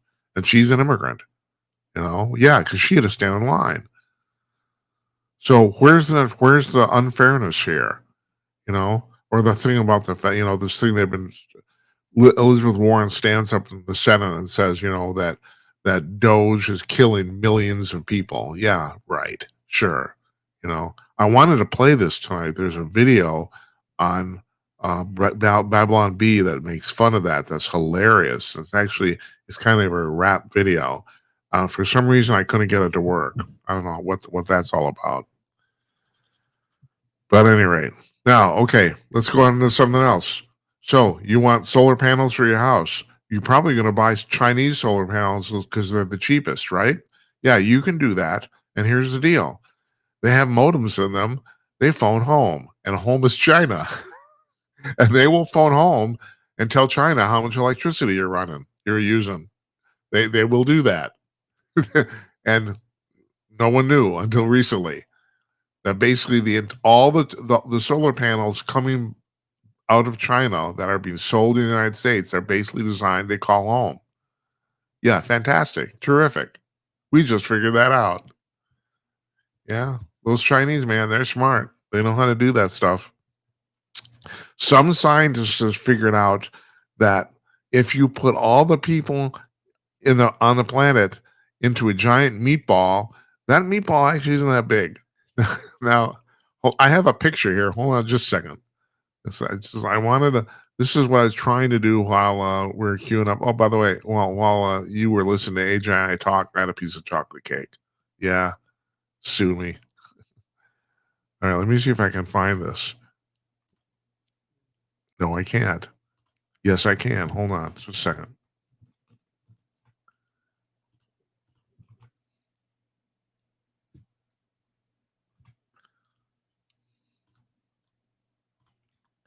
Oh my God.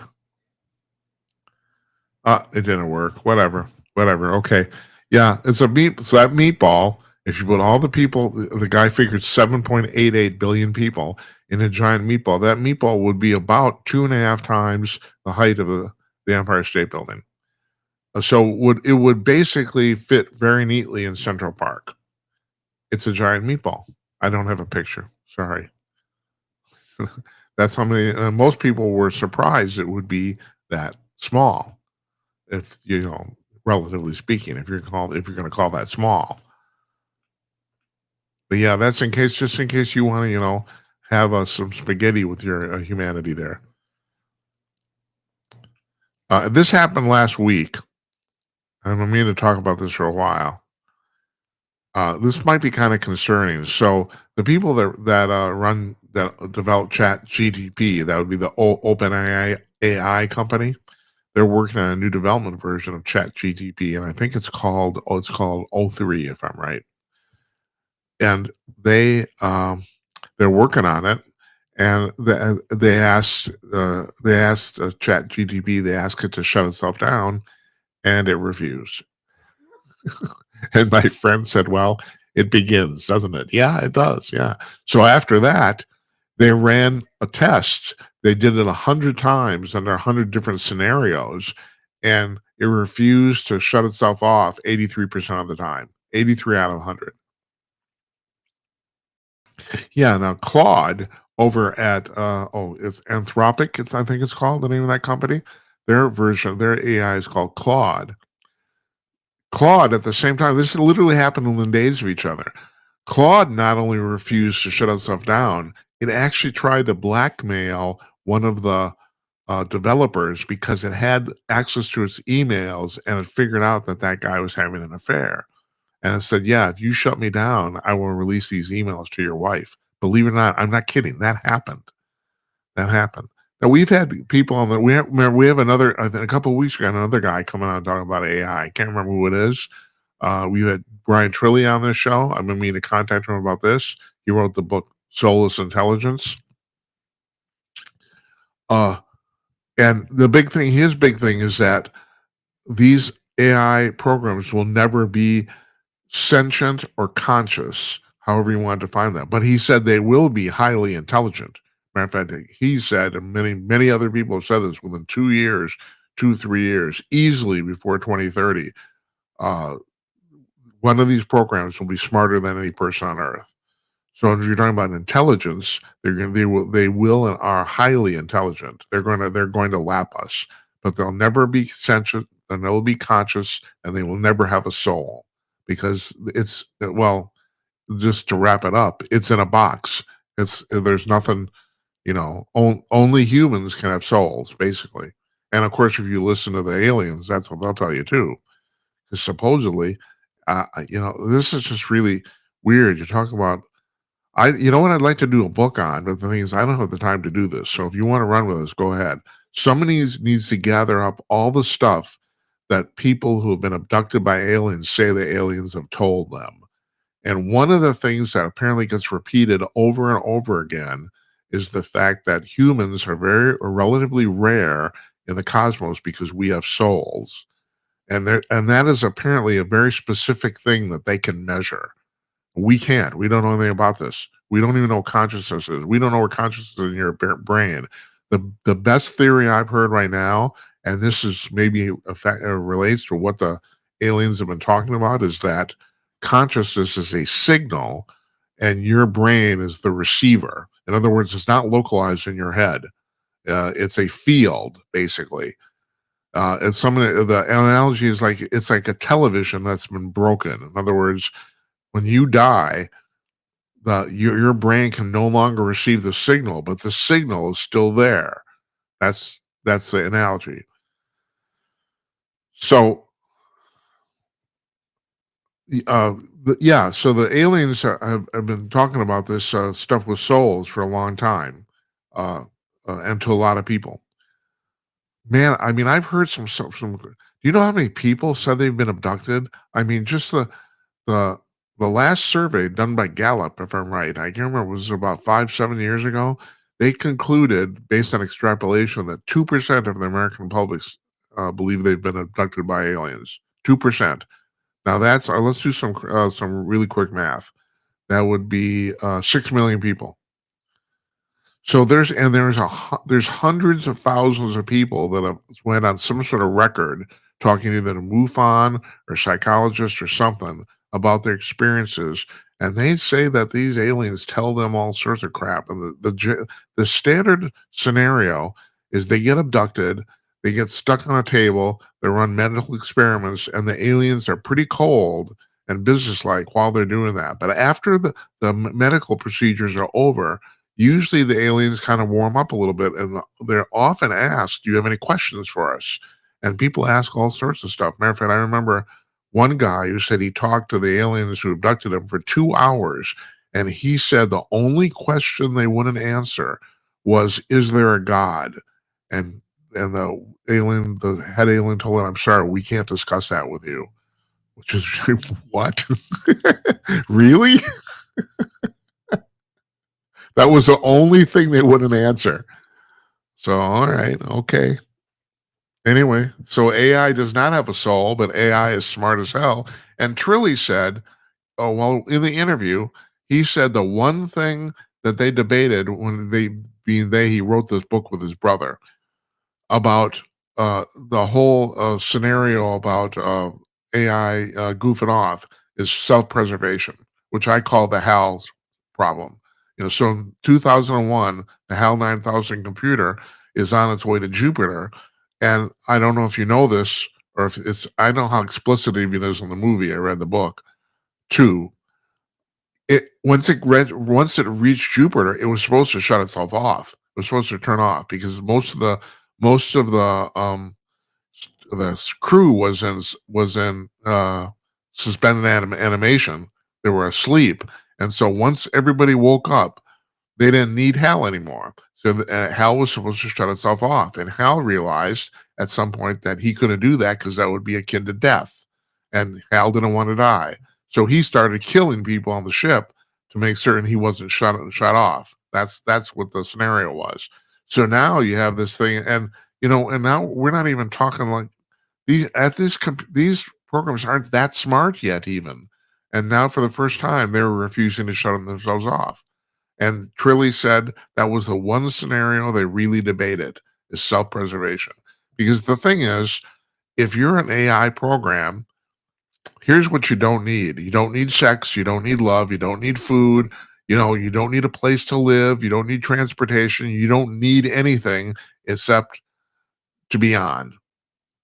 So you stop and think about that. Logically, if you're that machine and the machine only deals with logic, it only deals with logic and what it's learned. It's basically just like Hal, we're there. It's like in its mind, well, you can't shut me off, then I die. And no one wants to die. So that's what happened.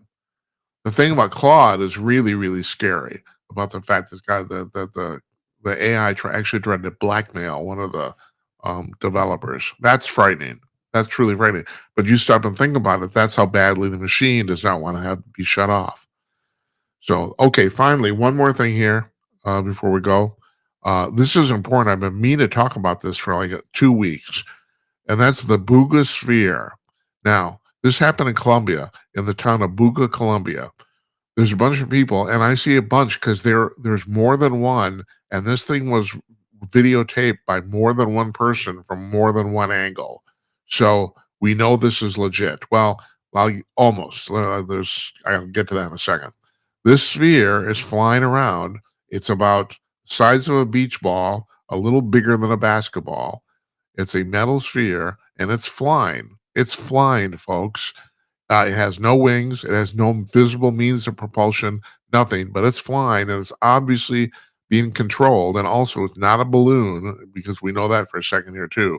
So this thing is fine, and it either landed or crashed in the woods, and people were recording it with their videos, and they went to the woods and they got it. Okay.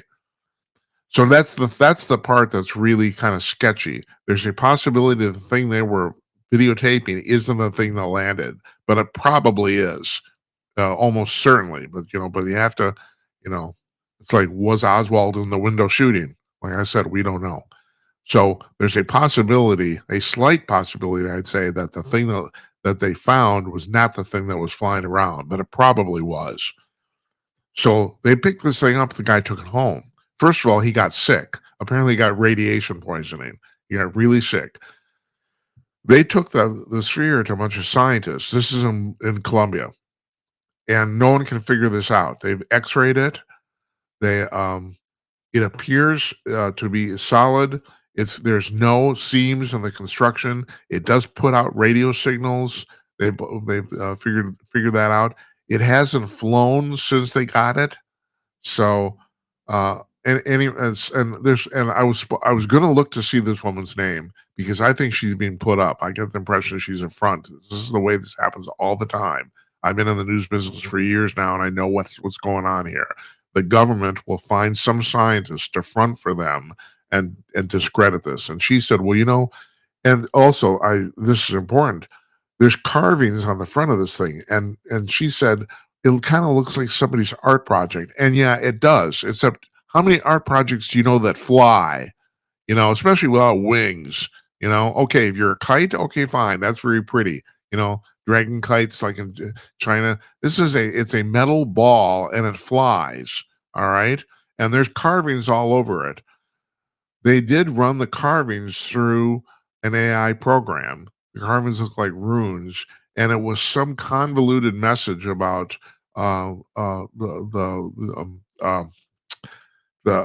joining of consciousness or something like that. It was like they got a rough translation out of it, and it was. But this thing is really, really weird, and some people are saying this might be the first captured like non-human flying machine, or captured other than the government, which of course is apparently has a whole bunch of them.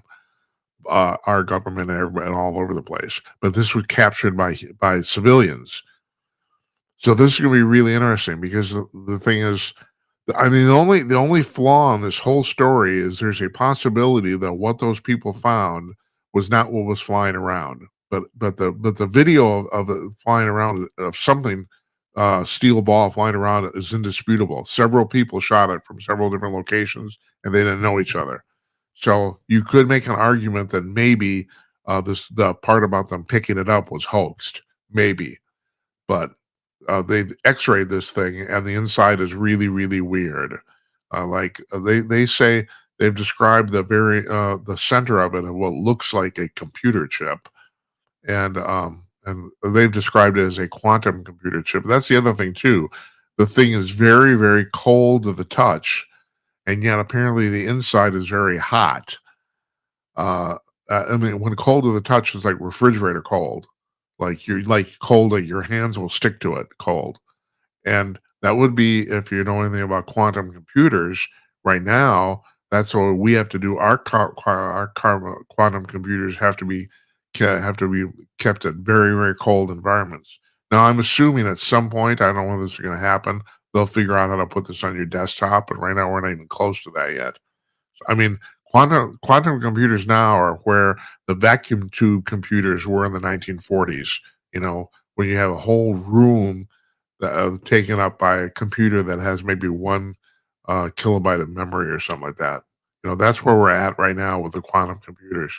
But that's going to very quickly improve, and it will change your life. Believe me, it will. Unbelievable the stuff people got going on. So tomorrow night, Anton Chaitin is here, and he's going to be talking about the book he wrote. And let me find that. Who We Are, America's Fight for Universal Progress.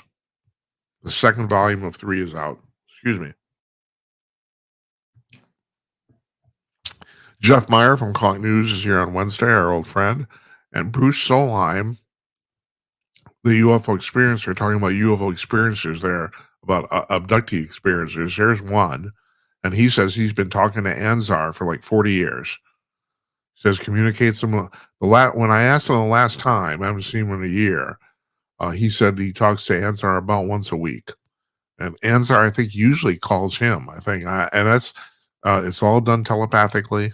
He said, and I'm interested in that too. Almost everybody, that's a universal thing for people who've been abducted. They say the aliens communicate with them telepathically, but I've always wondered: is that a natural thing for them, or are they technologically enhanced so that they can do it? I've always wondered that.